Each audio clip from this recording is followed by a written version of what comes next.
સૌરાષ્ટ્રના એક ગામડામાં પોતાના જૂના ઘરમાં એક વૃદ્ધ મહિલા રહેતી હતી. એનું આ દુનિયામાં કોઈ ન હતું. આસપાસમાં રહેવાવાળા લોકો એને ખાવા પીવાનું આપતા હતા અને આવી રીતે એનું જીવન વ્યતીત થઈ રહ્યું હતું. પરંતુ અચાનક એક દિવસ સવારમાં એક ખૂબ જ મોંઘી કાર એના દરવાજા પાસે આવીને ઊભી રહી. એ ગાડીમાંથી એક યુવાન છોકરો બહાર નીકળ્યો, જેણે ખૂબ મોંઘા કપડાં પહેર્યા હતા અને એ સીધો જ ઘરની અંદર આવ્યો. અંદર આવીને જોયું તો આ વૃદ્ધ મહિલા ઘરનું કામ કરી રહ્યા હતા. ત્યારે જ એ યુવાન એના પગમાં પડી ગયો અને રડવા લાગ્યો અને રડતા રડતા કહેવા લાગ્યો કે તમારા કારણે મારું જીવન બદલાઈ ગયું છે.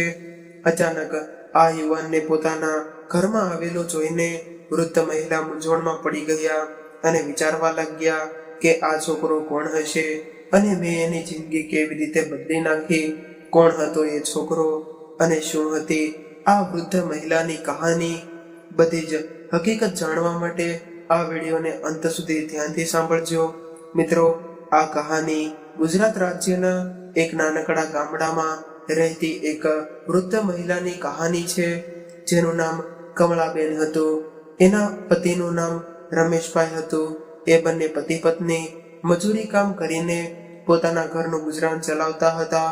ધીમે ધીમે સમય વીતવા લાગ્યો અને એના લગ્નના 5 વર્ષ થઈ ગયા, પરંતુ હજુ સુધી એને કોઈ સંતાન નહોતું. થોડા સમય બાદ એને ખબર પડી કે કમળાને બાળક થવાનું છે અને તે ગર્ભવતી છે. આ વાતની ખબર પડતા જ બંને પતિ પત્ની ખૂબ જ ખુશ થઈ ગયા અને વિચારવા લાગ્યા કે હવે અમારે પણ સંતાન થશે અને અમારા પરિવારમાં એક સભ્ય વધી જશે. ધીરે ધીરે 9 મહિના વીતી ગયા અને બાળકે જન્મ લીધો.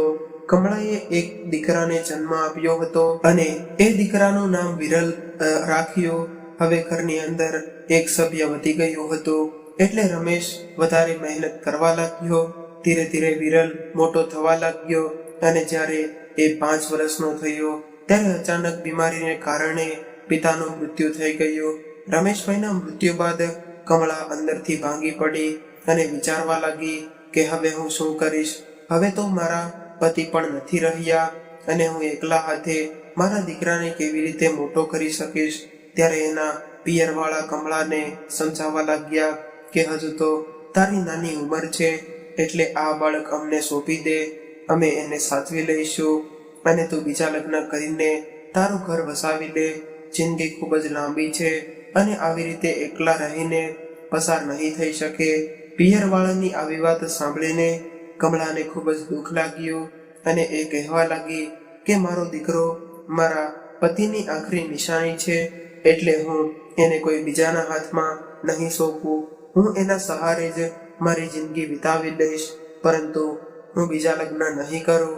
ત્યારબાદ વિમળાએ મહેનત મજૂરી કરીને દીકરાને ઉછેરીને મોટો કરવાનું નક્કી કર્યું અને પોતે બીજાના ઘરોમાં કામ કરીને દીકરાનું ભરણ પોષણ કરવા લાગી. અને વિરલ મોટો થવા લાગ્યો, પરંતુ એ પોતાની માની એક પણ વાત સાંભળતો ન હતો. એની માં ગમે એ કહેતી, પરંતુ દીકરો તો એને મનમાં આવે એમ કરતો રહેતો. ધીરે ધીરે મનમાં આવે એમ કરતો રહેતો. ધીરે ધીરે વિરલ 15 વર્ષનો થઈ ગયો. હવે એ ભણવા અને પોતાની માને ઘરકામમાં મદદ કરવાને બદલે પોતાના મિત્રો સાથે રખડવા લાગ્યો. દીકરાને આવી રીતે રખડતો જોઈને કમળાબેન ઘણીવાર ગુસ્સો કરીને એવું કહેતા કે બેટા, આવી રીતે આખો દિવસ મિત્રો સાથે રહેવાનું, રખડતું ન રહેવાય. તારા પિતા પણ નથી અને તને આવી રીતે રખડતો જોઈને લોકો શું કહેશે? લોકો તો એવું કહેશે કે એની માં બરાબર રીતે સાચવતી નથી, એટલે છોકરો બગડી ગયો હશે. પરંતુ વિરલ પોતાની માની કોઈ પણ વાત પર ધ્યાન દેતો ન હતો. એક દિવસ એ પોતાના મિત્રો સાથે બહાર ગયો હતો અને 15 વર્ષની ઉંમરમાં એ મિત્રો સાથે દારૂ પીને ઘરે આવ્યો. આ વાતની જ્યારે કમળાને ખબર પડી તો એણે વિરલને ખૂબ જ ખબર પડી ત્યારે તેણે વિરલને ખૂબ જ માર્યો અને રડતા રડતા કહેવા લાગી કે ભગવાને મને તારા જેવો દીકરો આપ્યો, એના કરતાં તો કોઈ સંતાન ન આપ્યું હોત તો સારું હોત. કમસે કમ મારે આજે મારો દીકરો તો જોવો ન પડ્યો હોત. કમળા ઘણીવાર સુધી દીકરાને મારતી રહી. ત્યારબાદ વિરલ નારાજ થઈને પડ્યો રહ્યો. કમળાએ રાતનું જમવાનું બનાવ્યું અને થાળી લઈને પોતાના દીકરા પાસે ગઈ અને ખવડાવવા લાગી. પરંતુ વિરલ પોતાની માંથી નારાજ હતો એટલે એણે જમવાની ના પાડી દીધી. ત્યારે કમળા જબરદસ્તી કરીને દીકરાને ખવડાવવા લાગી. મિત્રો, માં ગમે તેટલી નારાજ હોય પરંતુ એ પોતાના બાળકને ક્યારે ભૂખ્યો ન રહેવા દે. હવે વિરલે જમી લીધું પરંતુ એના મનમાં હજુ પણ પોતાની માં પ્રત્યે ખૂબ જ વધારે ગુસ્સો હતો, કેમ કે એ 15 વર્ષનો છોકરો હતો અને એને એવું લાગતું હતું કે હું જે કરું છું એ બધું બરાબર કરું છું, બધું જ સમજતો હતો. પરંતુ એનામાં એટલી સમજણ ન હતી કે એની મમ્મી એની સાથે જે પણ કર્યું છે. રાત્રે વિરલ પોતાના ખાટલા પર સૂતા સૂતા વિચાર કરી રહ્યો હતો અને રાત્રે જ્યારે માં સૂઈ ગઈ તો એ ઊભો થઈને થેલો ભરવા લાગ્યો અને રાત્રિના અંધકારમાં ઘરેથી નીકળી ગયો અને ધીરે ધીરે ચાલતો ચાલતો મેઇન રોડ તરફ પહોંચી ગયો. ત્યારથી કોઈ વાહનમાં બેસીને શહેરમાં પહોંચી ગયો. હવે શહેરમાં તો પહોંચી ગયો પરંતુ આટલી બધી ભીડભાડ એણે પહેલી વાર જોઈ હતી. આટલી ભીડભાડ જોઈને તેઓ આવતા જતા લોકો તરફ જોવા લાગ્યો. હવે વિરલને ભૂખ લાગી એટલે એક હોટલ તરફ ગયો. હોટલમાં ગયા બાદ એણે હોટલવાળા સાથે વાત કરી અને એવું કહ્યું કે મારું આ દુનિયામાં કોઈ નથી અને અત્યારે મને ભૂખ લાગી છે, એટલે મને કંઈક ખાવાનું આપો, એના બદલામાં હું તમારું કામ કરી દઈશ. એટલે હોટલ મેનેજરે પહેલા તો ના પાડી દીધી અને એવું કહ્યું કે મને બાળકોને કામ પર રાખવા ન રાખવા. પરંતુ વિરલ ખૂબ જ વિનંતી કરવા લાગ્યો અને કહેવા લાગ્યો કે મને ખૂબ જ ભૂખ લાગી છે એટલે મને કંઈક ખાવાનું આપો. ત્યારે મેનેજર વિચારવા લાગ્યો કે ઠીક છે, આ છોકરો કંઈક ને કંઈક કામ તો કરી લેશે. ત્યારબાદ મેનેજરે એને ખાવા માટે થાળી આપી અને એવું કહ્યું કે આ હોટલમાં તારે વાસણ સાફ કરવા પડશે. એટલે ખાવાનું ખાધા બાદ વિરલ વાસણ સાફ કરવા લાગ્યો અને થોડી વાર બાદ મેનેજર પાસે જઈને કહેવા લાગ્યો કે સાહેબ, હું અહીંયા કોઈને ઓળખતો નથી અને હું મારા ગામડેથી કામ કરવા માટે આવ્યો છું, પરંતુ અહીંયા મારી પાસે રહેવા માટે કોઈ જગ્યા નથી અને ના તો પેટનો ખાડો પૂરવા માટે ભોજન છે. જો તમારી આજ્ઞા હોય તો હું આ હોટલમાં કામ કરી લઈશ અને રાત્રે અહીં જ સૂઈ જઈશ. એટલે મેનેજર વિચારવા લાગ્યો કે ફ્રીમાં વર્કર મળી રહ્યો છે અને એ પણ 24 કલાક માટે અહીંયા જ રહેશે અને અમારું કામ પણ કરશે. એટલે એ કહેવા લાગ્યો કે ઠીક છે, તું એવું કરી શકે છે, તને ખાવા માટે ખાવાનું મળશે અને રહેવા માટે હોટલ મળશે, પણ તારે સારી રીતે કામ કરવું પડશે. આવું કહીને એમણે વિરલને હોટલમાં રાખી લીધો. હવે વિરલ ત્યાં રહેવા લાગ્યો અને ખૂબ જ મહેનતથી કામ કરવા લાગ્યો. વિરલ ખૂબ સારી રીતે પોતાની જવાબદારી નિભાવતો હતો. મેનેજરે જ્યારે એને આવી રીતે ઈમાનદારીથી કામ કરતા જોયો તો એને ખૂબ જ સારું લાગ્યું અને વિચારવા લાગ્યા કે આ તો ખૂબ જ મહેનતુ છોકરો છે અને એના કારણે જ મેનેજર એની પાસે વધારે કામ કરાવી લેતા હતા, જેમ કે શાકભાજી સુધારવું અથવા તો બજારમાંથી કંઈક સામાન લઈ આવવો અને લોકોને ખાવાનું પીરસવું. આવી રીતે આખો દિવસ હોટલ પર કામ કરતો અને સાંજે એ જ હોટલમાં સૂઈ જતો. એના બદલામાં એને ખાવાનું અને સૂવાનું મળતું. આવી રીતે સમય પસાર થવા લાગ્યો અને સમયની સાથે ધીરે ધીરે વિરલ મોટો થવા લાગ્યો. હોટલ પર કામ કરતા કરતા એને 2 વર્ષ થઈ ગયા હતા અને હવે એની ઉંમર પણ 17 વર્ષની થઈ ગઈ હતી. ત્યારે એક દિવસ મેનેજરને કોઈ કામથી બહાર જવાનું થયું એટલે એણે વિરલને કહ્યું કે બેટા, આજે તું હોટલનું સારી રીતે ધ્યાન રાખજે અને કોઈ પણ કસ્ટમર આવે તો એનું સારી રીતે સ્વાગત કરજે. એટલે વિરલે કહ્યું કે ઠીક છે સર, તમે કોઈ પણ પ્રકારની ચિંતા ન કરતા, હું બધું જ સંભાળી લઈશ.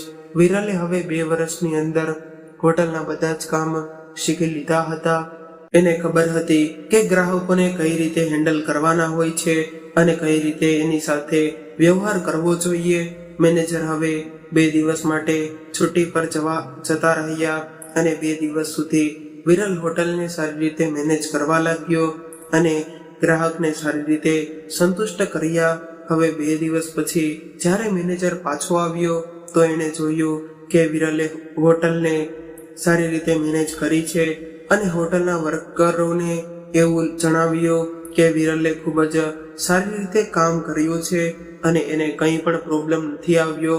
આવી વાત સાંભળીને મેનેજર ખૂબ જ ખુશ થઈ ગયો અને વિચારવા લાગ્યો કે આ તો ખૂબ જ સારું કામ થયું છે.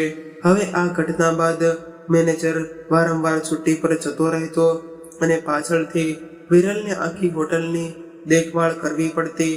આવી રીતે ધીરે ધીરે કરતા એક દિવસ મેનેજર છુટ્ટી પર ગયા હતા અને એ જ સમયે હોટલના માલિક આવી ગયા અને એમણે જોયું તો મેનેજરની જગ્યાએ એક છોકરો કામ કરી રહ્યો હતો અને એ ગ્રાહકો સાથે ખૂબ જ સારી રીતે વાત કરતો હતો.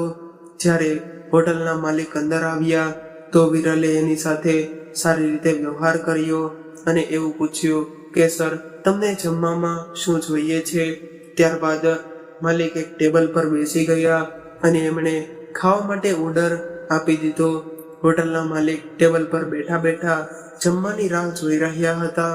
ત્યારે વિરલ એના માટે જમવાનું લઈ આવ્યો, પરંતુ ત્યારે જ હોટલના માલિકે ભોજનમાં ખામી કાઢી અને વિરલને ખીજાવા લાગ્યા.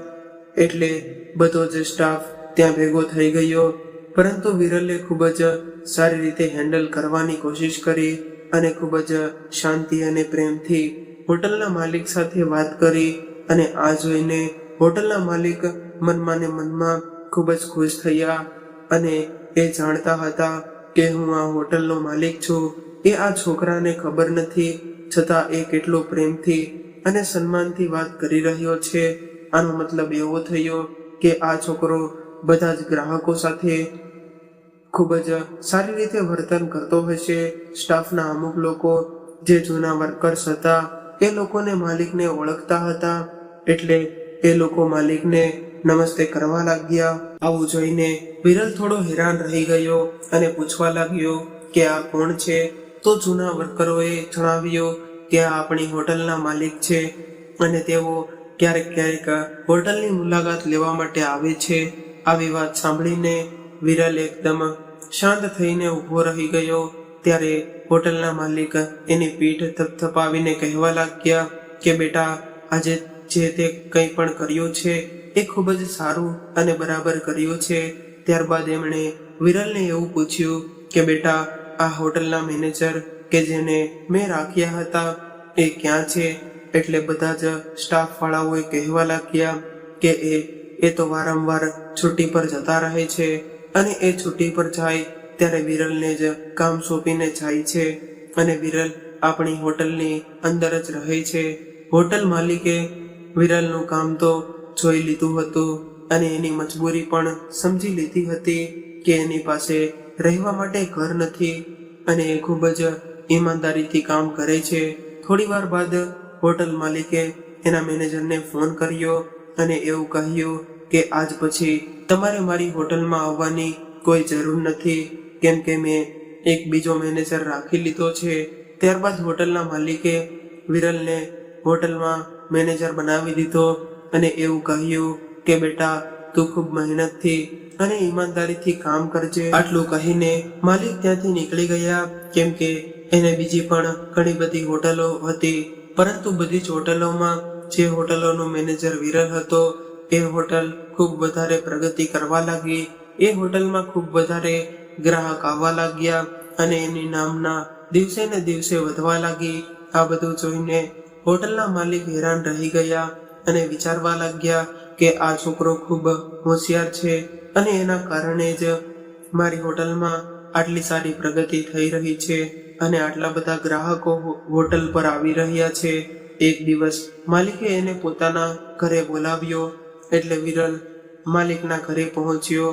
હોટલ માલિકનું ઘર ખૂબ જ આલિશાન હતું. પાર્કિંગમાં ઘણી બધી ગાડીઓ પડી હતી અને આટલા મોટા ઘરમાં માલિક અને એની પત્ની બંને એકલા રહેતા હતા.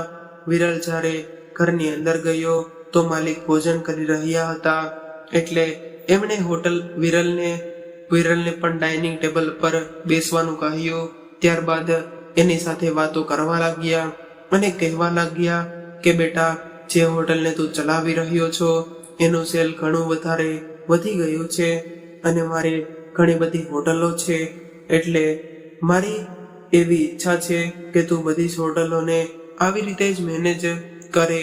આવી વાત સાંભળીને વિરલ ખૂબ જ ખુશ થઈ ગયો અને પોતાના માલિકના મોઢેથી પોતાની પ્રશંસા સાંભળીને કહેવા લાગ્યો કે ઠીક છે સાહેબ, જેવી તમારી ઈચ્છા. ત્યારબાદ વિરલ એની બધી જ હોટલની સારી રીતે દેખરેખ કરવા લાગ્યો અને બધી જ હોટલોનું કામ પોતે જ જોવા લાગ્યો. હવે હોટલની અંદર કોઈ નવો સ્ટાફ ભરતી કરવાનો હોય અથવા તો કોઈ પણ પ્રકારનું બીજું કામ હોય, એ બધા જ કામોની દેખરેખ વિરલ કરતો. ધીરે ધીરે સમય વીતવા લાગ્યો અને વિરલ 22 વર્ષનો થઈ ગયો. હવે જૂનો અને જાણીતો થઈ ગયો હતો, એટલે ઘણી વખત એ હોટલના માલિકના ઘરે જતો હતો, કેમ કે એને એની બધી જ હોટલોનો હિસાબ કિતાબ જોવાનો હતો અને જે કંઈ પણ કમાણી થતી એનો હિસાબ માલિકને સમજાવવો પડતો, એટલે એને માલિકના ઘરે જવું પડતું. પરંતુ એ જ્યારે પણ માલિકના ઘરે જતો ત્યારે માલિક અને તેના પત્ની પણ ખૂબ જ પ્રેમથી બેસાડીને વાતો કરતા, કેમ કે વિરલ ખૂબ જ મહેનતુ હતો અને માલિકને ખૂબ જ માન સન્માન આપતો હતો. હોટલના માલિકને કોઈ સંતાન ન હતું, એને કારણે વિરલ એના ઘરમાં પણ ક્યારેય કોઈ કામ હોય તો પણ કરી આપતો. આવી રીતે ધીરે ધીરે સમય વીતવા લાગ્યો અને એક દિવસ હોટલના માલિક અને એના પત્ની એકબીજા સાથે વાતો કરી રહ્યા હતા કે આ છોકરો ખૂબ જ સારો છે અને હોશિયાર છે, એટલે આપણે એને દત્તક લઈ લઈએ તો કેવું રહેશે. ત્યારે હોટલના માલિકે કહ્યું કે નહીં, હજુ એ ટાઈમ નથી આવ્યો, જ્યારે ટાઈમ આવશે ત્યારે આપણે તેને દત્તક લઈ લઈશું. ત્યારબાદ થોડા સમયમાં જ હોટલના માલિકની પત્નીનું મૃત્યુ થયું, એટલે માલિક ખૂબ જ ભાંગી પડ્યા અને દુઃખના કારણે તેઓ ઘણી વખત બીમાર રહેવા લાગ્યા. એટલે એમણે વિરલને કહ્યું કે બેટા, હવે તું હોટલમાં ન રહેતો, પરંતુ હવે તું મારા ઘર પર આવી જજે અને અહીંયા રહેજે, કેમ કે હું એકલો પડી ગયો છું અને મારે કોઈ સંતાન નથી, એટલે તું મારી પાસે રહીશ તો મને થોડું સારું લાગશે. માલિકની આવી વાત સાંભળીને વિરલ પણ એની વાતમાં સંમત થયો. ત્યાં જ એના ઘરમાં રહેવા લાગ્યો. સવારમાં એ પોતાના કામ પર જતો રહેતો અને આખો દિવસ હોટલને સારી રીતે સંભાળતો અને સાંજે પાછો માલિકની પાસે આવી જતો. પરંતુ હવે માલિકની તબિયત દિવસે ને દિવસે બગડવા લાગી હતી અને એનો બીમાર રહેવા લાગ્યા હતા, કેમ કે એની પત્નીના મૃત્યુ બાદ એને ખૂબ જ આઘાત લાગ્યો હતો, જેને કારણે તેઓ ભાંગી પડ્યા હતા. પરંતુ વિરલને એનું ખૂબ જ સારી રીતે ધ્યાન રાખતો હતો. રાત્રે જ્યારે તેઓ સુવા જતા અત્યારે વિરલ તેના પગ દબાવી આપતો અને સારી રીતે સેવા કરતો. એક દિવસ સવારે વિરલ માલિકના પગ દબાવી રહ્યો હતો, ત્યારે માલિક એને પૂછવા લાગ્યા કે બેટા, તું આટલા સમયથી અમારી સાથે કામ કરી રહ્યો છો, પરંતુ મેં ક્યારેય તારા વિશે જાણવાની કોશિશ નથી કરી, પણ આજે હું જાણવા માંગુ છું કે તું ક્યાંથી આવ્યો હતો અને તું ક્યાંનો છો અને અહીંયા એટલો શા માટે રહે છે. બેટા, તારો પરિવાર ક્યાં છે? ત્યારબાદ વિરલ પોતાની બધી જ હકીકત માલિકને કહેવા લાગ્યો કે બાળપણમાં જ્યારે હું 5 વર્ષનો હતો ત્યારે મારા પિતાનું મૃત્યુ થયું હતું. ત્યારબાદ મારી માએ મને એકલા હાથે ઉછેરીને મોટો કર્યો, પરંતુ મેં ક્યારેય પણ મારી માને સમજી નહીં અને હું મારા મિત્રોની સાથે રખડતો રહેતો. 15 વર્ષની ઉંમરમાં હું એક દિવસ દારૂ પીને ઘરે આવ્યો અને માએ મને ખૂબ જ માર્યો હતો. એના કારણે જ હું મારું ઘર છોડીને સીધો જ આ શહેરમાં આવ્યો હતો અને ત્યારથી જ હું અહીંયા કામ કરી રહ્યો છું. આવી વાત સાંભળતા જ વિરલને પણ પોતાની માની યાદ આવી ગઈ અને એની આંખોમાં આંસુ આવી ગયા. વિરલની કહાની સાંભળીને માલિકની આંખોમાં પણ આંસુ આવી ગયા અને તેઓ ભાવુક થઈ ગયા અને કહેવા લાગ્યા કે બેટા, શું તે ક્યારેય પણ તારી માની ખબર લેવાની કોશિશ પણ નથી કરી? એટલે વિરલે કહ્યું કે નહીં સાહેબ, મેં એ દિવસ પછી ક્યારેય પણ મારા ગામડે જવાની કોશિશ નથી કરી અને ન તો મેં મારી મા વિશે જાણવાની કોશિશ કરી છે કે તેઓ ક્યાં છે અને કઈ હાલતમાં રહે છે. એટલે માલિકે કહ્યું કે બેટા, મારે કોઈ સંતાન નથી, તને તો ખબર છે, અને તારાથી વધારે સારી રીતે મારું ધ્યાન પણ કોઈ ન રાખી શકે. એટલે હું એવું વિચારું છું કે મારી બધી જ મિલકત હું તારા નામે કરી દઉં. ત્યારબાદ આપણે બધા જ સાથે મળીને આ ઘરમાં રહીશું. એટલે તું એક વખત તારા ગામડે જઈને તારી માને પણ અહીંયા લઈ આવ. માલિકની આવી વાત સાંભળીને વિરલના ઉદાસ ચહેરા પર થોડી ખુશી આવી ગઈ અને એ માલિકને ગળે લગાડી ગયો. ત્યારબાદ કહેવા લાગ્યો કે માલિક, શું હું તમને બાપુજી કહીને બોલાવી શકું? એટલે માલિકે એને ગળે લગાડીને એવું કહ્યું કે બેટા, આ એક શબ્દ સાંભળવા માટે તો જીવનભર મારા કાન તરસી રહ્યા છે. એટલે તું મને હવેથી બાપુજી કહીને બોલાવજે. બીજા દિવસે સવારમાં હોટલના માલિક વિરલને પોતાની સાથે લઈ ગયા અને વકીલને મળીને પોતાની બધી જ મિલકત વિરલના નામે કરી નાખી. ત્યારબાદ વિરલ અને માલિક ઘરે આવ્યા. ઘરે આવીને માલિકે વિરલને એવું કહ્યું કે તો ખબર રહે છે કે એટલે તું આમાંથી કોઈ પણ ગાડી લઈ જા અને તારી માને તારી સાથે લઈ આવ. ત્યારબાદ વિરલ સારી રીતે તૈયાર થઈને એક ગાડી લઈને પોતાની સાથે ડ્રાઈવર લઈને સીધો જ પોતાના ગામડા તરફ નીકળી ગયો. 8 કલાકની મુસાફરી કર્યા બાદ એ પોતાના ગામડે પહોંચી ગયો. ત્યાં જઈને જેવો જ તે પોતાના ઘરની સામે ઊભો રહ્યો તો એને બાળપણની બધી યાદો ચિત્રોની જેમ સામે આવી રહી ગઈ કે કેવી રીતે તે આ ઘરના આંગણામાં દોડી કરતો હતો અને એની માં એને ક્યારેક મારતી રહેતી તો ક્યારેક પ્રેમ કરતી. અને આ બધી વાતો વિચાર્યા બાદ તેની આંખોમાંથી આંસુ નીકળવા લાગ્યા અને જેવો જ તે ગાડીમાંથી બહાર નીકળ્યો તો ગામના લોકો જોવા લાગ્યા કે આટલી મોટી ગાડીમાં કોણ આવ્યું છે. ત્યારબાદ વિરલ સીધો જ પોતાના ઘરે પહોંચી ગયો અને ઘરની હાલત જોઈ તો ખૂબ તૂટેલી ફૂટેલી હતી. નાનકડો એવી એક રૂમ હતો અને એ રૂમની દિવાલોની ઘણી બધી ઈંટો પણ બહાર નીકળી ગઈ હતી. ઘર ખૂબ જ દયનીય સ્થિતિમાં હતું. વિરલે અંદર જઈને જોયું તો એની માં કમળાબેન કંઈક કામ કરી રહ્યા હતા અને જોઈને એકદમ પોતાની માના પગમાં પડી ગયો અને કહેવા લાગ્યો કે જો તમે મારી સાથે એવું ન કર્યું હોત તો આજે હું આ જગ્યા પર ન હોત. વિરલને આવી રીતે પોતાના પગમાં પડેલો જોઈને કમળાબેન એકદમ ચોંકી ગયા કે આ કોણ છે અને આટલા સારા કપડાં પહેરેલા છે છતાં પણ મારા પગે કેમ પડકી રહ્યો છે? કેમ કે કમળાબેન આજ સુધી બીજા લોકોની દયા પર જીવી રહ્યા હતા.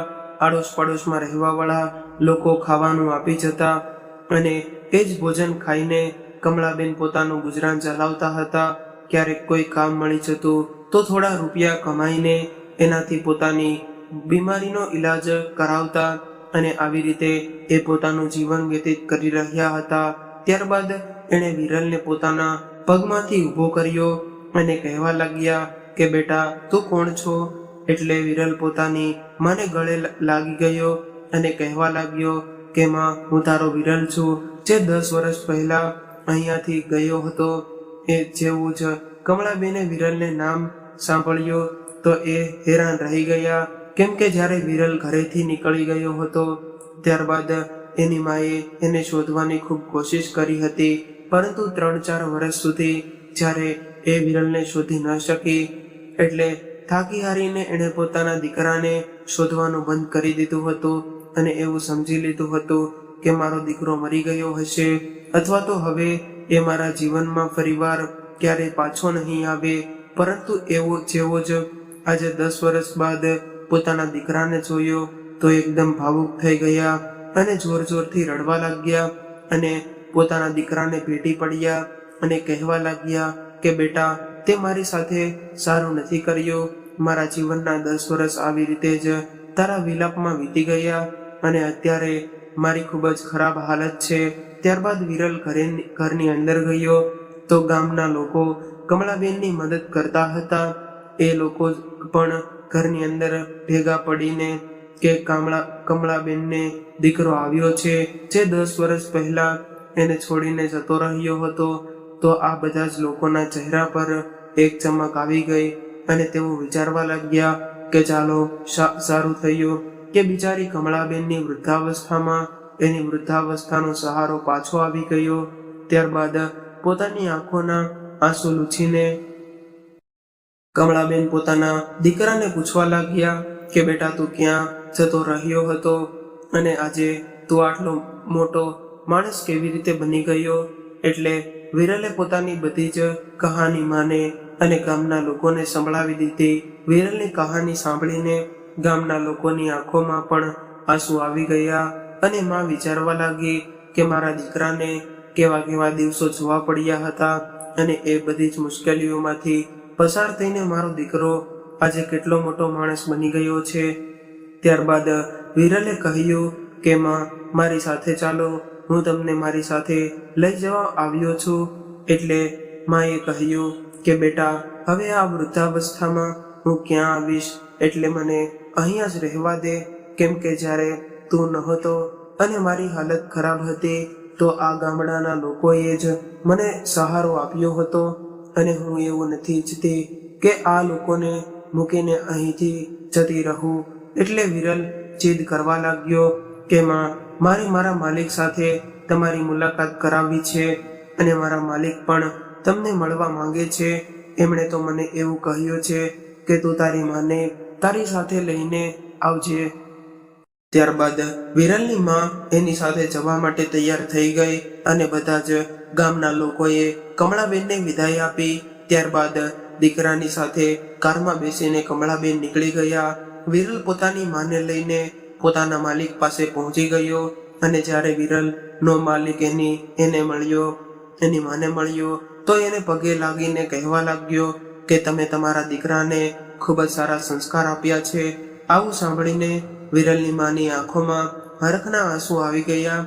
ત્યારબાદ વિરલની માં અને એના માલિક તેમજ વિરલ બધા જ ખૂબ જ સુખી શાંતિથી રહેવા લાગ્યા.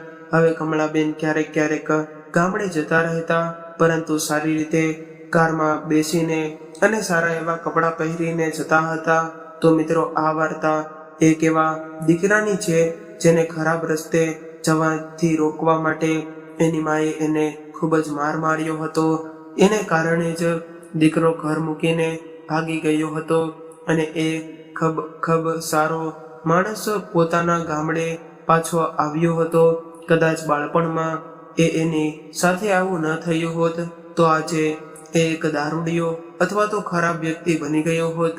પરંતુ માની શિક્ષાને કારણે આજે વિરલ એક સારો માણસ બની ગયો હતો. મિત્રો, માતા પિતા ક્યારેય પણ આપણને ખીજાતા હોય અથવા તો માર મારે છે તો એ આપણા સારા માટે જ હોય છે. એટલે એના મારને પણ તેનો પ્રેમ સમજીને હંમેશા માટે એની વાત માનવી જોઈએ, જેથી કરીને આપણે આપણા જીવનમાં આગળ વધી શકીએ. તો મિત્રો, આજની કહાની તમને કેવી લાગી કોમેન્ટમાં જરૂરથી જણાવજો અને પસંદ આવી હોય તો વિડીયોને લાઈક, શેર અને નવા હોય તો ચેનલને જરૂરથી સબસ્ક્રાઇબ કરજો.